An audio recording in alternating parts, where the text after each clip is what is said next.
Here we are. It's going. Man. So I've been giving, I think, the other big movements. I love my big movements. A little bit too much love and not enough love to my my dumbbell pressing. It's been at the end, but it's on fire. So um, on this day, I thought I could progress and I could get a seventh rep with 125. I thought I could get 8 reps. I wasn't feeling super twitchy. I just, you know how it is. It's like you can just literally feel those impulses reach your muscles like that. But I thought I had it in me, so I went for it. Maybe a week too early, and nope, it didn't happen. So I don't know. You could almost count the last rep. Nevertheless, I feel that I've been getting a little bit too greedy, as you guys know. It's just I haven't had much time to put something down official for myself. So I've been kind of just, I know where I need to be from week 1 to week 5, which is about how many weeks I can go hard. And I think I've got a little selfish there, a little greedy. And structurally, I'm starting to feel it. Nevertheless, still, I added 1 rep to the 125s down to the 115 sequence. 1 rep from 1 week to the next. That's about as fast as I can hope for, to be honest. And I'm happy, but I think I do think we almost need an emergency deload and just need to cruise a little bit next week. And yeah, kind of on me, but I do feel that it's going to pay off, and then 8 weeks from now I'll be hitting another hot streak, and it'll be worth it. So big thing for me, I turn 36 next month, is keeping the other tissues aside from muscle healthy. So I kind of feel man, so this one I bit off a little bit more than I could chew. Most of it was the fact that this bar is super wiggly, so when I hit the pins, it doesn't hit the pins. It hits it a little sooner than I think. Like, man, like on the walkout, you go back and you see, like, when I plant my left foot and I find its place, like I wiggled all over the place. So these noodle bars are, now that I'm, touching things in the mid 400s, it matters. But anyhow, yeah, that I probably could have gotten that for 2 reps when in reality my first, my big heavy single should have been an RPE 8. So this is something that I do now formally, but this is something that I've been doing forever. I remember way back in the day, whenever I'd roll into the gym, really nothing super structured at the time, but I knew if I was having a meh day, that for me to hit the weights that I wanted to hit, to make them more possible, or just make the experience much more comfortable, I'd hit a heavy single, and then everything after that would feel lighter. And now I do that officially, and what this does is it dictates what my working weight is going to be. So it was 355 for my back off work on this day, and still does the same thing. Like, everything after that single just feels fantastic. Hey, it's been so much action that I just threw in a whole like myo rep sequence up here for you guys, so I can just talk over stuff, because otherwise it's just been like PR after PR after PR. So yeah, I'll yap it up while we're just watching leg extensions. But yeah, like, so I'm a huge NBA fan, and like right now I'm like so pulling for Team LeBron, because hey, he's an older dude, and he's an older dude in a sport. It's an endurance sport, but there's a lot of power. What I do is not necessarily a power sport, but I feel the mileage. I definitely do, and like, I see LeBron now, and like, he doesn't play defense as much anymore. He saves himself, and that's kind of the same story right here. It's like, okay, so stupid things that everyone does in their 20s. Like, I'm guilty as can be about that. And going into my 30s and my 40s, like, this can be like my peak years, if I stay healthy. So a lot of the way I approach things now, it's like, when I pick movements, when I'm design my training strategy, it's based around not necessarily like, what can I get just this year. I'm focused on having a big year, but at the same time, it's like, what's going to keep me in the game for a long time. I've seen a lot of bodybuilders and powerlifters whose careers were kind of on that downward spiral a bit early, And a lot of that I feel could have been prevented with, again, just having a big picture outlook on things. So I'm trying to do that a lot more now. And I try to save myself. I pick my spots, and this is just so that I can be, so that my 30s and 40s are better than my 20s and early 30s ever were. And I feel like I am the voice of reason for a lot of folks out there, because we all have that old dude that comes and tells us what we're doing is like, it's crazy and we shouldn't be doing it, and that back in his day, but there's no evidence, there's no proof. Whereas like, hey, here I am, I'm living it, I'm doing it. I compete in my sport at a pretty high level, and aside from being the athlete, I like to think that I'm reasonable too, and the people will, because of that, stop and listen to me and make better choices in their 20s. And if there was one thing that I could go back on my 20s and like change and like tell that dude, like, dude, what are you doing? It's probably there was probably way too much ego lifting going on.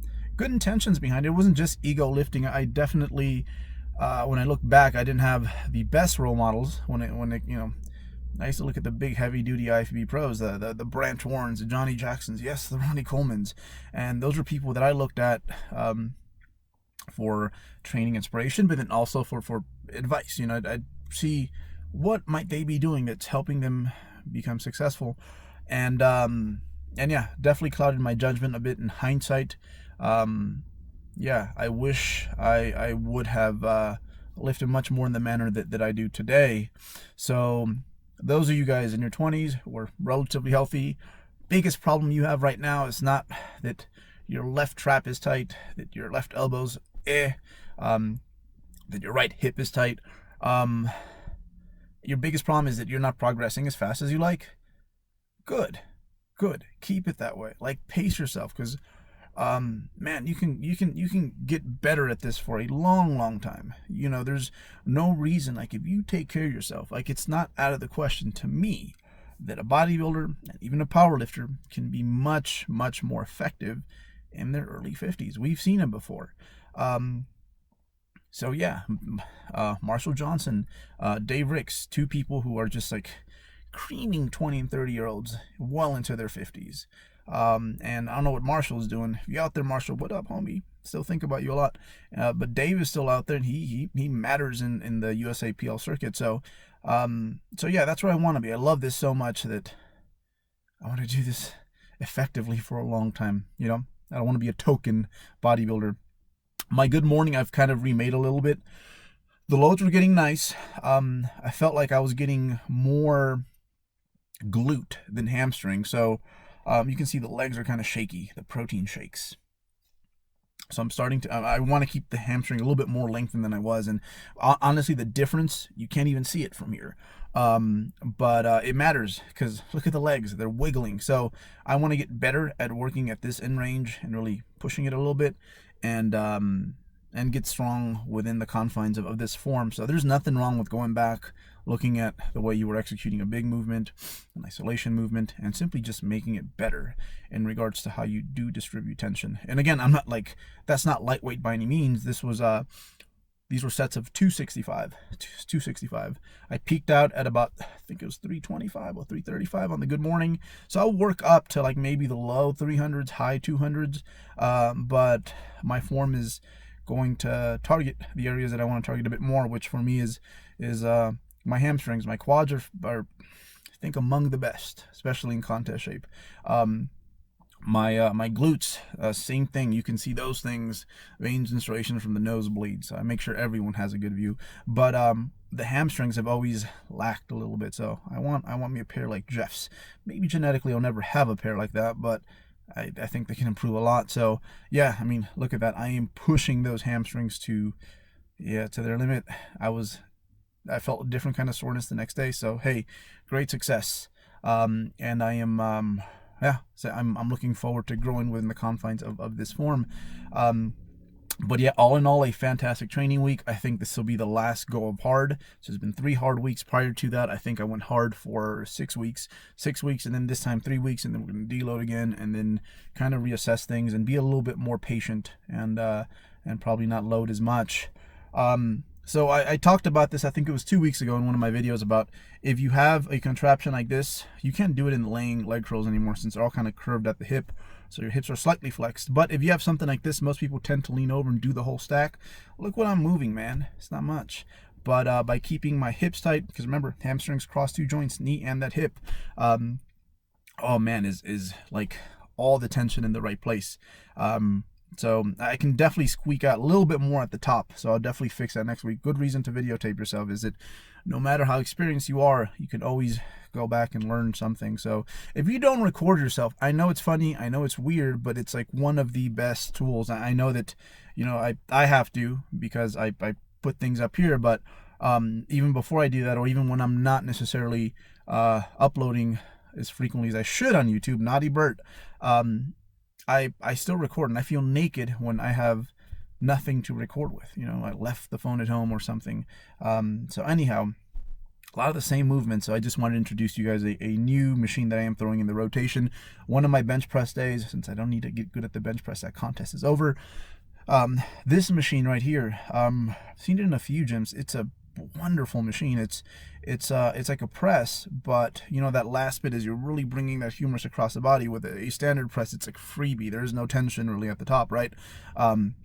Not with this bad boy right here. So getting reacclimated to it. So you're gonna see that like my cluster work, yeah, it kind of it sputtered. But a lot of the cluster work that I'm doing, yeah, I'm doing it because it maximizes the reps that the volume that I do get in. I do want to go back to straight sets at some point, just because those are my roots, because I enjoy training like that. But it's definitely saving me some wear and tear, because I get to, you know, at the end of a training session, at the end of a week, a month, saves me a lot of reps, so it saves me some mileage. So it's been a great strategy for me, in that, you know, for the most part, all the movements outside of the big movements that I want to get good at, you know, that I care about, not just like my top 5, my 5 rep max or what have you, but like sequencing like 4 sets of 8 or what have you. I've been doing myo rep style, and it's been yeah, saving me a lot of wear and tear. So anyhow, this is the last hard week.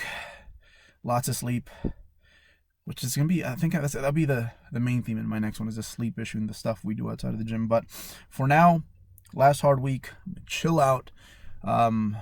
Still training 4 days a week, because I think right now that's all I can manage, and this whole year is just going to be hectic. But I'm pushing myself out of my comfort zone with a lot of things on the professional side of things. So yeah, there's still things that make me feel uncomfortable and things that I'd rather not do, but I know they're good for me in the long run. So it's kind of like loading in the gym, small increments, but you know, you've got to do that outside of the gym as well. Take those lessons you've learned from the weight room and apply them to other places. But that's what I got for y'all. So hope you guys learned something from this. Per usual, I appreciate the comments, words of encouragement, the questions. Keep them coming, and I'll keep them coming. And I'll see you guys here next week.